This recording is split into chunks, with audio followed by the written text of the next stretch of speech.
और अच्छा वाला लीजिए सर, मोबाइल और अच्छा वाला लीजिए।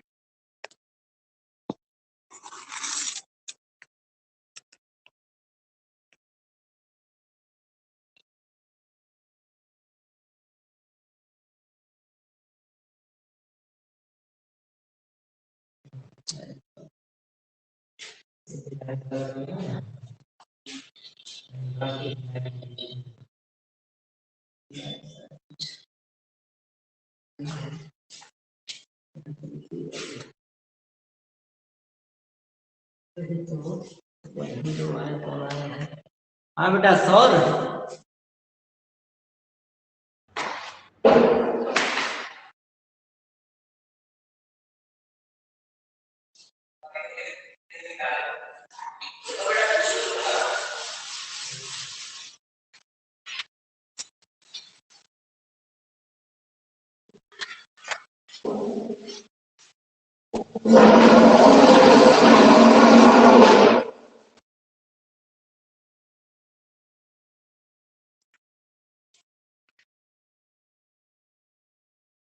अभी सिर्फ 2 लोग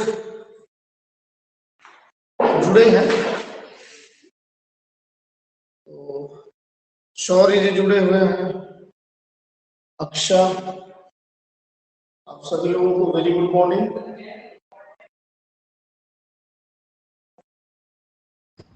मॉर्निंग सर। Good morning. और कैसे हो आप लोग? Morning sir. Good morning.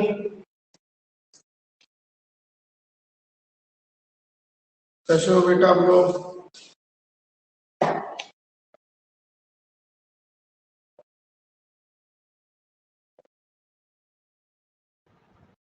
Unit 4 का आज 3rd चैप्टर ह्यूमन रिप्रोडक्शन चलेगा। यूनिट 4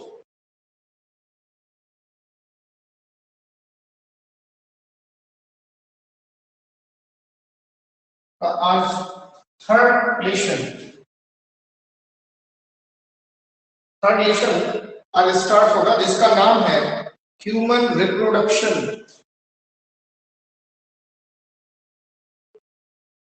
ह्यूमन रिप्रोडक्शन,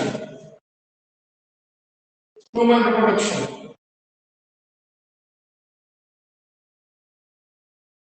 जुड़ जाइए फटाफट बेटा जी, सिर्फ 3 लोग आए हैं अभी तक। आप लोग टाइम से नहीं रहते हो।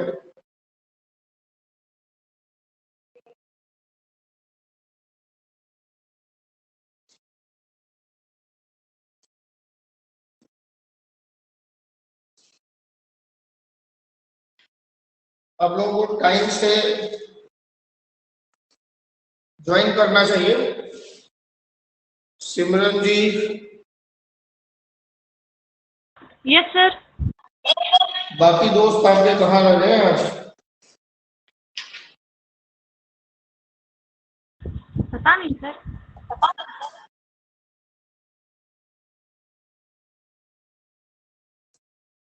मुस्कान आ गई सर। इसमें ह्यूमन रिप्रोडक्शन में जो पहली टॉपिक हम आज आपको शुरू करेंगे, आपसे बात करेंगे, डिस्कस करेंगे उस पर, वो है the male reproductive system. The male reproductive system, the mail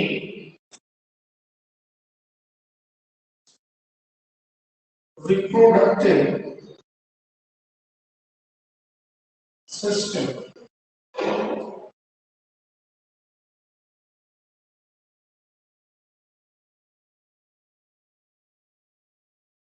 सबसे पहले हम थोड़ा सा आपको पिछली क्लास में ले जाएंगे, 10th क्लास में ले जाएंगे बेटा, जहां पर आपने सेक्सुअल रिप्रोडक्शन टॉपिक के अंडर में इस मेल रिप्रोडक्टिव सिस्टम और फीमेल रिप्रोडक्टिव सिस्टम को पढ़ा। तो in previous class we discuss the male reproductive system in case of human beings, because the name of chapter is human reproduction. So we discuss here male reproductive system of human. बेटा ये चीज आपको बिल्कुल clear होगी कि जो primary reproductive organ है humans का वो अ पेयर ऑफ टेस्टिस। आप सभी लोग इस बात को जानते हो कि ह्यूमन बीइंग्स का जो प्राइमरी रिप्रोडक्टिव ऑर्गन है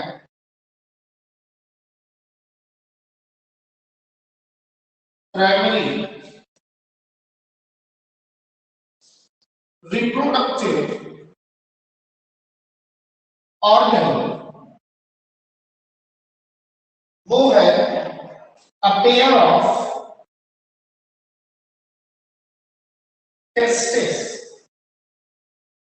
अ पेयर ऑफ टेस्टिस ये आप सभी लोग जानते हो कि ह्यूमन बीइंग्स के मेल में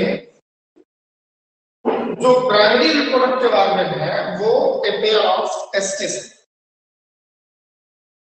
उसके बाद इसमें एसेसरी ग्लैंड्स, एसेसरी डक्ट्स या तो इसके अदर पार्ट्स है रिप्रोडक्टिव सिस्टम के वो पाए जाते हैं।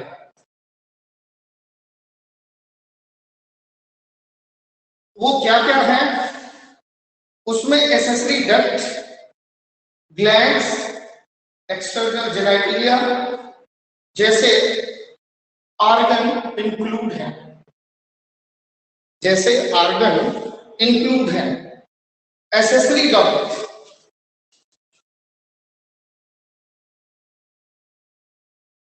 एसेसरी डक्ट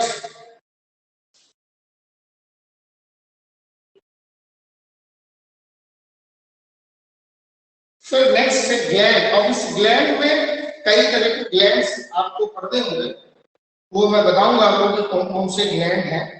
तो accessory duct, next third gland,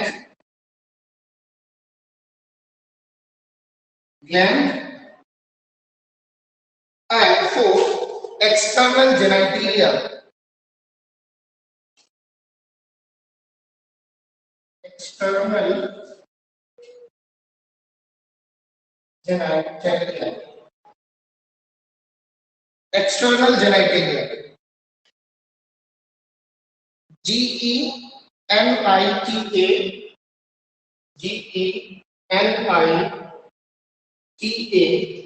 GENITALIA, external genitalia.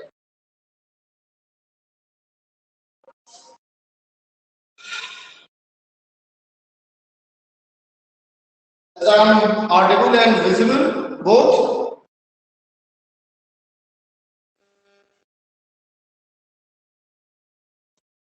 क्या Yes, sir. मैं सुनाई दे रहा है जो मैं बोल रहा हूँ? Yes, और sir. ये दिख भी रहा होगा। ये सारे जो पार्ट्स हैं वो मेल रिप्रोडक्टिव सिस्टम के जो आपने 10th में पढ़ रखा।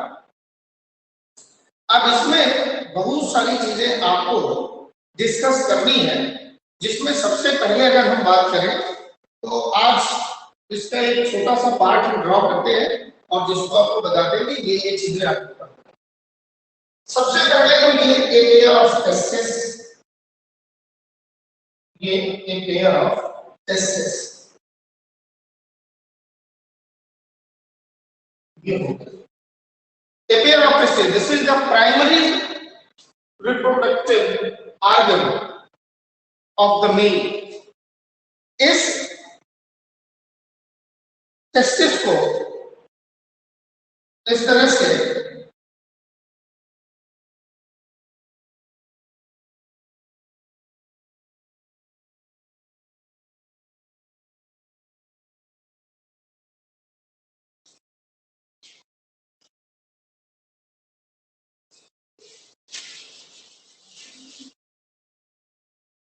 यहां पे इस तरह से एक नली इसको कवर करो।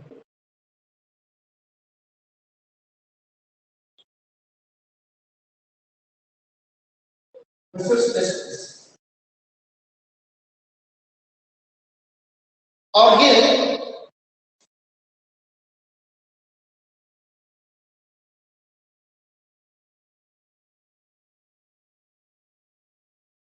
इस तरह से बेंड करके थोड़ा और भी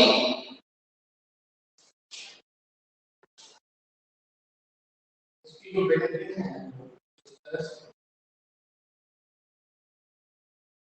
ये बेंड करके और ये यूरेथ्रा के थ्रू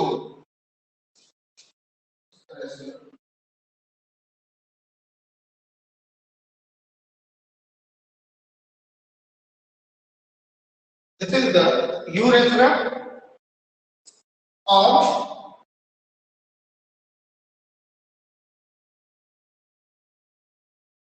ये पेनिस कंस्ट्रक्शन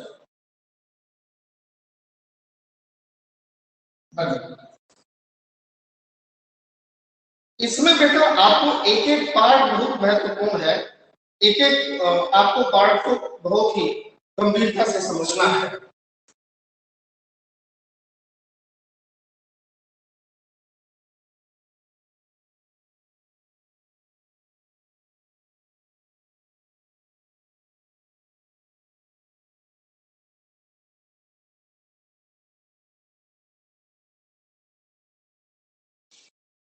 इस तरह का आर्गन आपको इसमें आपने बनाया और एक एक चीज यहां से आपको हम क्लियर समझाएंगे कि क्या क्या बना है और इसका क्या मतलब है।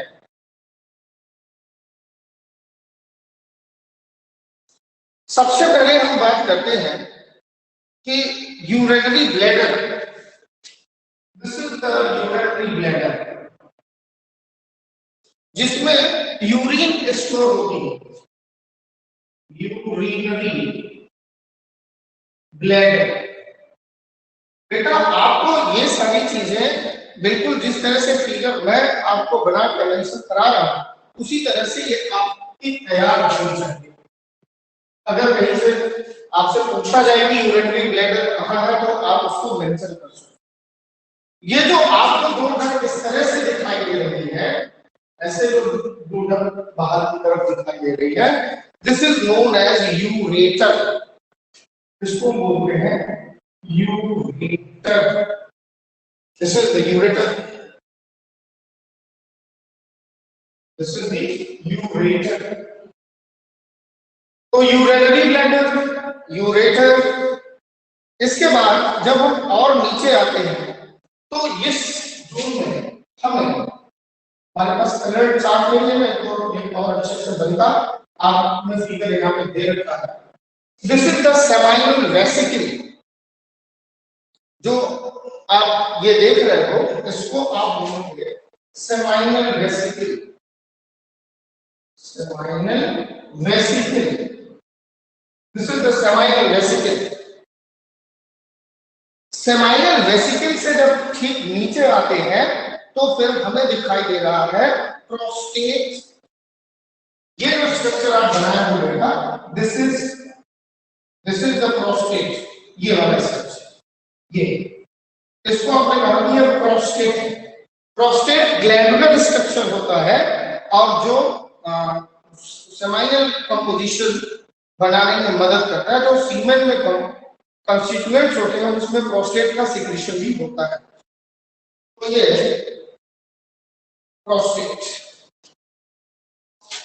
नेक्स्ट की बेटा ये प्रोस्टेट हो गया। प्रोस्टेट के ठीक नीचे एक और भी ग्रंथि होती है जिसे बल्बो यूरेथ्रल ग्लैंड्स कहते हैं। क्या बहुत छोटी सी कलर चार्ट होगी तो और अच्छा दिखाई देगा।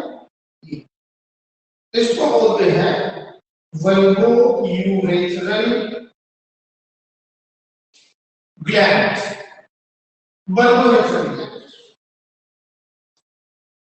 ये चीज आपको बिल्कुल क्लियर होगा। और ये जो एक स्लीप लाइक जो डक्ट है, this is known as urethra. Urethra, इसको हमने कहा कि ये यूरेथ्रा है। अब अगर हम टेस्टिस की बात करें तो टेस्टिस में भी बहुत सारी अभी संरचना बाकी है जिसे हमें समझना है। क्या क्या है, कैसे कैसे, इसको समझते हैं। पहले सबसे पहली बात तो ये टेस्टिस होता है बेटा, ये लोब में बटा होता है। लगभग 2 250 लोब्स इसमें पाए जाते हैं। लगभग 250 लोब इसमें होता है। और अगर हम एक एडल्ट के टेस्टिस की बात करें तो इसकी लेंथ 2 to 3 सेंटीमीटर। अगर इसकी हम लेंथ की बात करेंगे, जो इसकी लेंथ है ये 2 से 3 सेंटीमीटर की लंबाई की होती है इसकी लेंथ टेस्टिस की। एडल्ट ह्यूमन बींग्स के एक टेस्टिस का जो लेंथ है वो नियर अबाउट 2 to 3 सेंटीमीटर। अगर हम इसके विड्थ की बात करें कि सॉरी थोड़ा सा यहाँ पे वो हो गया 2 to 3 नहीं बट 4 to 5 सेंटीमीटर। सॉरी आपको चीज को मैंने ये विड्थ बता दिया ऐसे। ये जो लेंथ होती है वो 4 to 5 सेंटीमीटर होती है और जो ये विड्थ होती है ये 2 to 3 सेंटीमीटर। सॉरी करेक्ट कर लीजिएगा इसको। टेस्टिस की लेंथ 4 to 5 सेंटीमीटर होती है और human testis adult human testis की जो विड्थ है वो 2 to 3 सेंटीमीटर होती है। ये आप जानते हैं। अब हमें जहां तक सवाल ये करना है कि the testis is covered by dense covering. ये जो टेस्टिस होती है एक डेंस कवरिंग से कवर होती है। इस तरह से एक मोटी खोल एक मोटी कवर होती है जिससे ये पूर्णतया कवर्ड होती है। और each testis has about 250 compartment. अगर हम इसको इस तरह से बांटे, इस तरह से डिवाइड करें ऐसे, तो इसमें नियर अबाउट 250 कंपार्टमेंट्स होते हैं। 250 कंपार्टमेंट होता है। बेटा जो ये कंपार्टमेंट होता है इसी कंपार्टमेंट को हम एक दूसरा भी नाम देते हैं। एक उसको दूसरा नाम है, एक दूसरे तरह से उसको प्रोनाउंसिएट करते हैं और क्या कहते हैं उसको? Testicular lobules.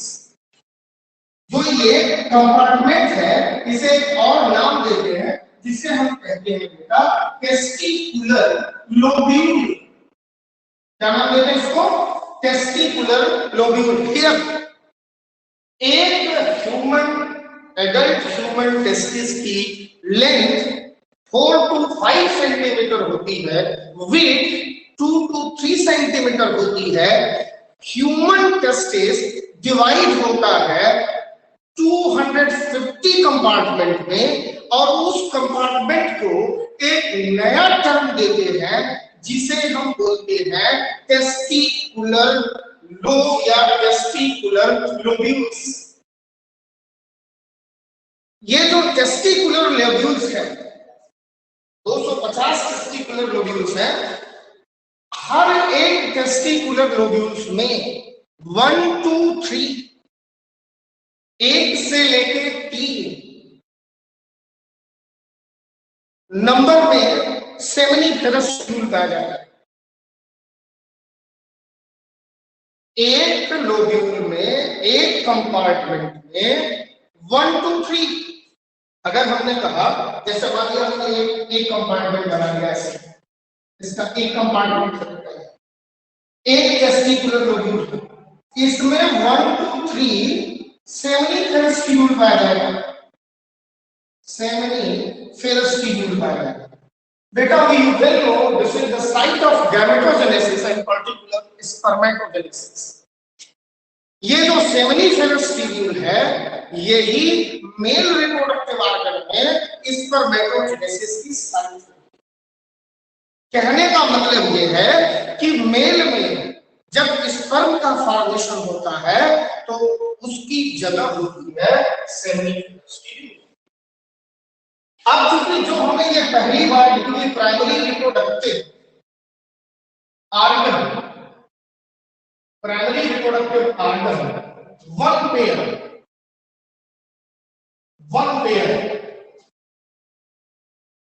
टेस्टिस। बेटा जी वन पेयर जो टेस्टिस है, वन पेयर जो टेस्टिस है, आपने सोचा नहीं कि ये वन पेयर टेस्टिस है। एक टेस्टिस में 250 कंपार्टमेंट है, अगर 2 टेस्टिस है तो फिर 500 कंपार्टमेंट होगा। एक कंपार्टमेंट में अगर 1 से लेकर के 3 तक हम सेमिनिफेरस शेड्यूल पाते हैं या सेमिनिफेरस शेड्यूल उपस्थित है, तो जाहिर सी बात है कि अगर हमने ना 1 माना ना 3 माना 2 मान लिया सपोज दैट एवरेज, तो फिर हमको ये समझने में अब देर नहीं लगेगी कि 250 multiplied by 2 I mean 500 and next testes which also have 500 I mean 1000 seminiferous tubule are in action in male। अगर कुल मिलाकर के हम ये बात करें कि एक औसत रूप से अबाउट 1000 सेमिनिफेरस ट्यूब्यूल काम कर रहे हैं, और हमको ये भी पता है कि जब जर्मिनल सेल में मेल जर्मिनल सेल में डिवीजन होगा, तो मेल जर्मिनल सेल में डिवीजन होने की वजह से एक जर्मिनल सेल से हैप्लॉइड गैमेटिक सेल की जो संख्या होगी वो 4 बनेगी। और अगर ये 4 हैप्लॉइड सेल बनती है बेटा, तो सोच लो कि एक मियोसिस अगर 4 स्पर्म देता है, तो फिर इसी तरह के 1000 सेमिनिफेरस ट्यूब्यूल हैं, उनमें एक साथ इतनी मियोसिस चल रही है, तो कितना मिलेगा। इसीलिए ये कहा जाता है कि नियर अबाउट 4 to 5 ml सीमेन में मिलियन स्पर्म्स प्रेजेंट। एक हमने आइडिया दिया आपको, एक मतलब ये कोई एग्जैक्ट कैलकुलेशन नहीं है, बट एक जो प्रोबेबल है कि ऐसी संभावना है कि इतना सीमेन में नंबर ऑफ स्पर्म्स। आते हैं फिर से टॉपिक पे, आते रिटर्न आते हैं। हमारा जो अभी बताने का मतलब ये है कि ये टेस्टिस है, इस पे कवरिंग है, एक थिक कवरिंग है। ये टेस्टिस जो है वो नियर अबाउट 250 कंपार्टमेंट्स में डिवाइड है। एक कंपार्टमेंट में लगभग 1 to 3 सेमिनिफेरस ट्यूब्यूल पाया जाता है। यही मुझे अभी फिलहाल अब क्या होता है कि जब हम सेमिनिफेरस ट्यूब्यूल की काउंट करें कि इतने सेमिनिफेरस ट्यूब्यूल हैं, तो फिर हमें क्या करना है कि इस सेमिनिफेरस ट्यूब्यूल के बारे में थोड़ा और भी बताना होगा कि इस पर यहाँ पे बनता है सेमिनिफेरस ट्यूब्यूल, वो इनसाइड जहां पे मेल जर्मिनल सेल होती है जिसे हम स्पर्मेटोगोनिया कहते हैं। एक चीज और भी है, एक नाम याद करो इसको, male germinal cell. Male germinal cell को हम ह्यूमन बीइंग्स में स्पर्मेटोगोनिया टर्म देते हैं। क्या टर्म देते हैं बेटा? स्पर्मेटोगोनिया टर्म देते हैं। स्पर्मेटोगोनिया टर्म दिया है। ये स्पर्मेटोगोनिया टर्म जैसे ही आप जाने, तो स्पर्मेटोगोनियल सेल डिप्लॉयड सेल होती है। ये स्पर्मेटोगोनियल सेल डिप्लॉयड सेल होती है, और इस डिप्लॉयड सेल में मियोसिस डिवीजन होगा। मियोसिस डिवीजन होगा और फाइनली हमें गैमेटिक सेल बनेगी स्पर्मेटोगोनियल सेल। अब आगे बढ़ते हैं बेटा। आगे क्या है कि जो ये सेमिनिफेरस ट्यूब्यूल है is lined on its inside by 2 types of cell। इस सेमिनिफेरस ट्यूब्यूल में बस इसको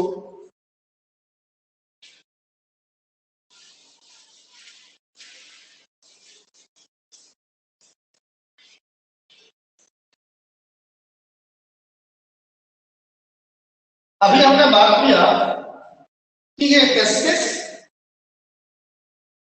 है, और टेस्टिस के 250 कंपार्टमेंट। एक कंपार्टमेंट की बात किया हमने तो 1 to 3 सेमिनिफेरस ट्यूब्यूल, इसमें इतने सेमिनिफेरस ट्यूब्यूल मिलेंगे। अब अगर हम इसकी बात कर लें कि इस सेमिनिफेरस ट्यूब्यूल का एक डिसेक्शन देखें, अगर हम डायग्रामेटिक इसका व्यूज देखें अगर, तो सपोज दैट अगर हमने इस सेमिनिफेरस ट्यूब्यूल को जो टेस्टिस है,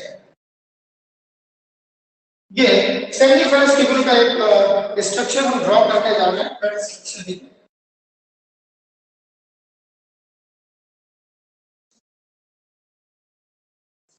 इस तरह से अगर देखा जाए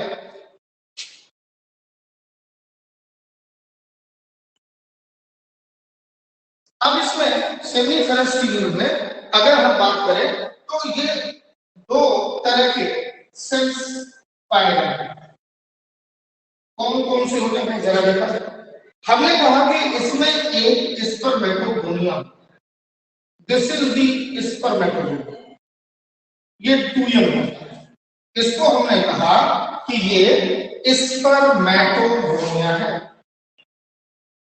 स्पर्मेटोगोनिया।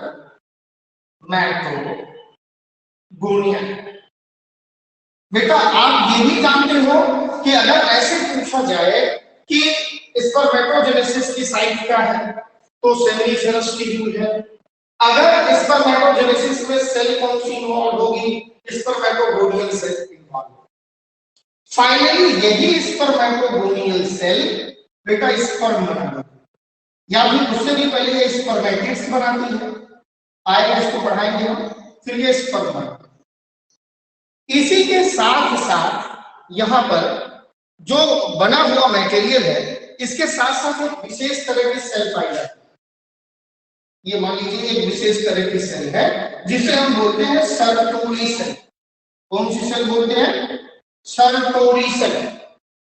इस स्पर्मेटोगोनियम के निभर में, इसके पड़ोस में एक सेल पाई जाती है जिसे हम कहते हैं Sertoli cell. Sertoli cell. What is the function of Sertoli cell? इसमें तो मियोसिस होगी, ये तो समझ में आया कि ये undergoes meiosis division. But what is the role of Sertoli cell? The role of Sertoli cell provide nourishment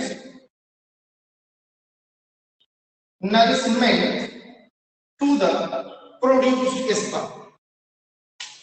Sertoli cell को हम पोषक सेल भी कहते हैं। ये न्यूट्रिशन प्रोवाइड करता है।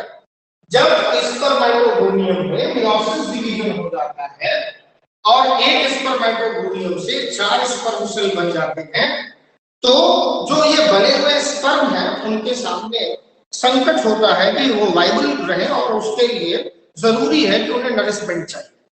बिना भोजन के कैसे जिंदा रहें?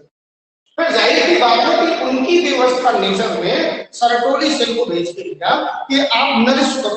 सर्टोली सेल का जो फंक्शन है वो जो न्यूली फॉर्म स्पर्म होते हैं उनको नरिश करने का काम ये सर्टोली सेल करती है। Sertoli cell, the male germ cell undergoes meiotic division and finally leading to the sperm formation, while Sertoli cell provides nutrition to the germ cell. The region outside the seminiferous tubule called intestinal space. अगर ये जो देखा जाए ये inside है, this is the inside, इसको बोलेंगे inside seminiferous tubule, seminiferous tubule है ना बेटा जी, सेमिनिफेरस ट्यूब्यूल। अब मैं आपसे ये पूछना चाहता हूं कि इनसाइड आउटसाइड से क्या मतलब? अगर एक सवाल आपसे पूछे कि the name of cell which are present inside the seminiferous tubule, then your answer is spermatogonial cell and Sertoli cell. अब अगर ये पूछे कि आउट ऑफ सेमिनिफेरस ट्यूब्यूल, तो आउट ऑफ सेमिनिफेरस ट्यूब्यूल को एक विशेष नाम देते हैं, एक विशेष टर्म प्रोवाइड करते हैं। उस विशेष टर्म को हम क्या कहते हैं? इंटरस्टिशियल स्पेस कहते हैं। उस इंटरस्टिशियल स्पेस में इंटरस्टिशियल सेल जिसे हम लेडिक सेल कहते हैं, इसकी बात करते हैं। इसकी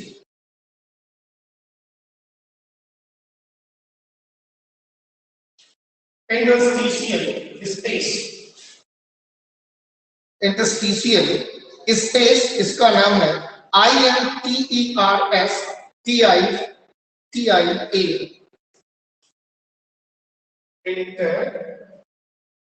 इंटरस्टिशियल स्पेस।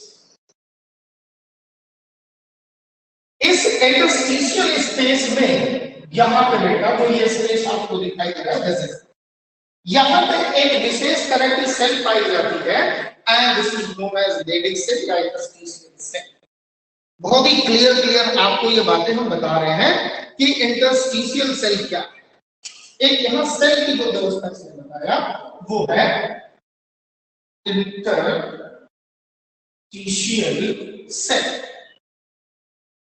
या इसी को बोलते हैं लेडिंग सेल। लेडिंग सेल, ये लेडिंग सेल क्या है? LEYDIG। बेटा ये दोनों का मतलब एक ही है, अलग अलग नहीं है, एक ही है। And the function of the Leydig cell very important, ये मेल सेक्स हार्मोन सीक्रेट करता है।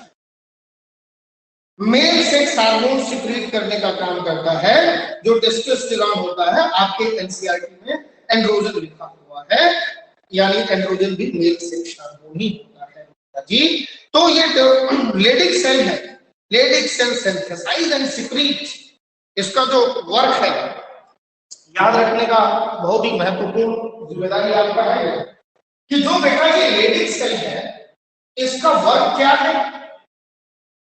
synthesize and secrete male sex hormone, male sex hormone, male sex hormone। बेटा ये मेल सेक्स हार्मोन्स को हम टेस्टोस्टेरोन कहते हैं, और आपकी बुक में उसके और भी जो कलेक्टिव नेम है उनको हम एंड्रोजन्स कहते हैं। जरा ये समझने का है, दोनों में डिफरेंट है। जब हम एंडोक्राइन सिस्टम पढ़ाएंगे तो उसमें बताएंगे कि लेडिंग सेल का काम सीक्रेट, और इसको टेस्टिकुलर हार्मोन या टेस्टोस्टेरोन कहते हैं। इसी टेस्टिकुलर हार्मोन या टेस्टोस्टेरोन को हम एक और नाम देते हैं एंड्रोजन का। कौन सा नाम देते हैं? एंड्रोजन। ये सब आपको याद रखना है बेटा जी, ये आपका काम है कि आप इसको याद रखोगे। एंड्रोजन जो यहाँ पे मेल सेक्स हार्मोन है, उस मेल सेक्स हार्मोन को एंड्रोजन कहेंगे। मुझे लगता है कि समराइज करना चाहिए कि क्या क्या आपने पढ़ा, फटाफट इसको समराइज करते हैं। आज की क्लास में हमने आपको पढ़ाया कि मेल रिप्रोडक्टिव सिस्टम क्या क्या है। थोड़ी सी नेमिंग बची रह गई है इसमें। जो इसके ऊपर वाला जो क्वेश्चन है, this is known as epididymis, epididymis, epididymis, EPIDIDY epididymis हो गया। इसका क्या वर्क है ये हम आपको बताएंगे। फिर इसके बाद इस एपिडिडाइमिस से जाकर के वॉस इफ्रेंसिया, यहां से जो कनेक्शन इसका एपिडिडाइमिस का होता है, ये फाइन रेज होती है जिसे वॉस इफ्रेंसिया कहते हैं। आप अपने बुक में ये फिगर पा सकते हैं, कोई ऐसा नहीं है कि हम कहीं बाहर से फिगर दे रहे हैं, आपके बुक का ही फिगर है। वॉश इफ्रेंसिया है, फिर रेटिकस्टिस है। ये जो टेस्टिकुलर लोब्यूल है इसी के पास जो है रेटिकस्टिस, रेटिकस्टिस। तो चलिए इसको थोड़ा समराइज कर देते हैं क्या क्या है। यहां पे लिखा हमने RBTE, फिर आगे टेस्टिस, TES, TIS भी लिख सकते हैं और TES भी लिख सकते हैं। चलिए देखते हैं। हमने कहा बेटा जब 5 मिनट आप मेरे को बहुत अच्छे से सुनो। मेल रिप्रोडक्टिव सिस्टम आप पढ़ रहे हो। Mail reproductive system consist of male reproductive organ which is known as testis, and second is accessory gland and accessory duct। तो हमने इतनी बातें बताई कि एक पेयर टेस्टिस होता है, accessory duct होती है, accessory gland होता है और एक्सटर्नल जेनिटलिया होता है। ये मिलाकर के मेल रिप्रोडक्टिव ऑर्गन का फॉर्मेशन करता है बेटा जी, मेल रिप्रोडक्टिव ऑर्गन सिस्टम बनता है। माय डियर स्टूडेंट्स, ये फिगर भी कुछ रिप्रेजेंट्स कर रहा है। जो जो चीजें आप वहां पे बताए कि इससे ये कंसिस्ट है, वो यहाँ रिप्रेजेंट्स कर रहा है। यहाँ पे हमने दिखाया कि दिस इज यूरिनरी ब्लैडर, जहां यूरिन कलेक्ट होती है, this is urine tunnel, urine आता है किडनी से फिल्टर। फिर उसके बाद जो ये पोर्शन आप देख रहे हैं, आपने बारी बारी से इसको भी कुछ न कुछ बता रखा है। यहाँ पे आपने कहा सेमाइनल वेस्टिबल, यहाँ पे कहा आपने प्रोस्टेट ग्लैंड है, इसको कहा आपने बल्बो यूरेथ्रल ग्लैंड है, इसको आपने कहा यूरेथ्रा। हाँ जी बेटा जी, अब ये जो बड़ी लाइन आपने बना रखा है कि इसको क्या बोलेंगे, इसको हम क्या कहेंगे, जो इपिडिडाइमिस से स्पर्म को लेकर के आएगी उसको हम बोलेंगे वॉस डिफरेंस, इसको बोलते हैं वॉस डिफरेंस। तो बेटा आपने देखो कि आप कई तरीके से प्रोस्टेट ग्लैंड है, बल्बोयूरेथ्रल ग्लैंड है, ये डक्ट है, ये सब चीजें, ये टेस्टिस। सबसे अच्छी बात ये है कि जो ये टेस्टिस होता है वो हेटेरोक्राइन नेचर का होता है। हेटेरोक्राइन नेचर का मतलब कि ये हार्मोन्स भी सीक्रेट करता है और मेल गैमेटोजेनेसिस के लिए रिस्पांसिबल होता है। आप इसे एंडोक्राइन सिस्टम में भी पढ़ेंगे बेटा जी, एंडोक्राइन सिस्टम में इसे एंडोक्राइन ग्लैंड की तरह पढ़ेंगे। यहाँ पे आप गैमेटोजेनेसिस के लिए मेल रिप्रोडक्टिव ऑर्गन की तरह पढ़ रहे हैं। ये दो तरह से पढ़ा जाएगा क्योंकि ये दो काम करता है। जो पहला काम करता है बेटा जी, वो ये गैमेटोजेनेसिस का काम करता है, यानी मेल गैमेट स्पर्म का फॉर्मेशन करता है by the process of spermatogenesis. दूसरी तरफ बेटा आप ये देख रहे हो कि जो इसका सेमिनिफेरस के आउटर स्पेस की बात करें, जिसे इंटरस्टिशियल स्पेस कह रहे हैं, वहां पर लेडिस सेल या इंटरस्टिशियल सेल पाई जाती है, जिसका दो काम है, ये हार्मोन सिंथेसिस भी करता है और सीक्रेट भी करता है। तो सिंथेसिस और सीक्रेट जिस हार्मोन को करता है उसको बेटा मेल सेक्स हार्मोन टेस्टोस्टेरोन कहते हैं, या फिर इसे एंड्रोजन कहा जाता है। बेटा जी जब सेमिनिफेरस ट्यूब्यूल के अंदर की बात करते हैं तो यहाँ पे स्पर्मेटोगोनियम सेल होती है। ये स्पर्मेटोगोनियम सेल बेटा चली जाती है मेयोसिस डिवीजन में और स्पर्म का फॉर्मेशन करती है स्पर्मेटोजेनेसिस प्रोसेस के थ्रू। बेटा जब ये स्पर्म बन जाता है तो फिर उसको जिंदा रखने के लिए उसे न्यूट्रिशन की जरूरत होती है। वो न्यूट्रिशन देने का काम बेटा सर्टोली सेल करती है। ये सर्टोली सेल क्या करती है कि न्यूली बॉर्न स्पर्म को न्यूट्रिशन प्रोवाइड करती है, इसलिए इसे नर्सिंग सेल भी कहा जाता है। तो आज की क्लास में इतना ही। अगर किसी को कोई डाउट हो बेटा तो वो पूछ सकता है। हाँ जी, किसी को कोई डाउट है तो पूछिए।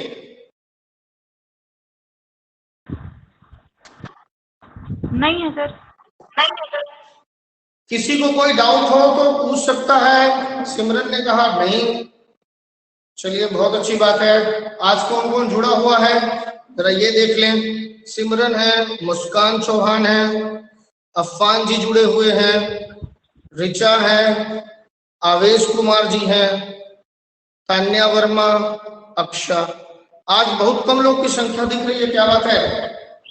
सर मुस्कान चौहान नहीं, मुस्कान चौधरी। मुस्कान चौधरी, अच्छा जी। Yes sir. तो आज संख्या बहुत कम है। और एक बात और भी है, अभी हमको जैसे ये हुआ कि भाई आप एडमिशन करा लें, नहीं तो फिर जाहिर सी बात है कि एक नया ग्रुप बन गया है तो उसमें जो रजिस्टर में जिसका नाम रहेगा उसी को हम जोड़ पाएंगे। And only allowed my class for those students who are enrolled in class 12। Sir वो ये नहीं कहेंगे कि नहीं सर आप हमको तो जोड़े नहीं या ये है वो है, इस तरह की बातें नहीं करेंगे। तो प्लीज बेटा आप लोग एनरोलमेंट करा लीजिए और क्लासेस आपको मिलना शुरू होती रहेगी। क्लासेस अच्छा लगता है जब आप लोग जुड़ते हो। अच्छा, सबको समझ में आया जो क्लास चली? आज तो फिगर भी देखने को मिला आपको, क्यों? महक जी, क्या फायदा हुआ सर अब आने का? जी बेटा अब आने का क्या फायदा हुआ महक का? नहीं एक्चुअली सर वो नहीं सर, वो नेटवर्क प्रॉब्लम था, वो बार बार ज्वाइन हो रहे थे, हो नहीं रहा था। आवेश बेटा, कुछ समझ में आया आज आपको क्लास? सर चलिए बहुत अच्छा। तो फिर आज यहीं तक। Have a nice day. Thank you sir, good very morning. Very good morning all of you.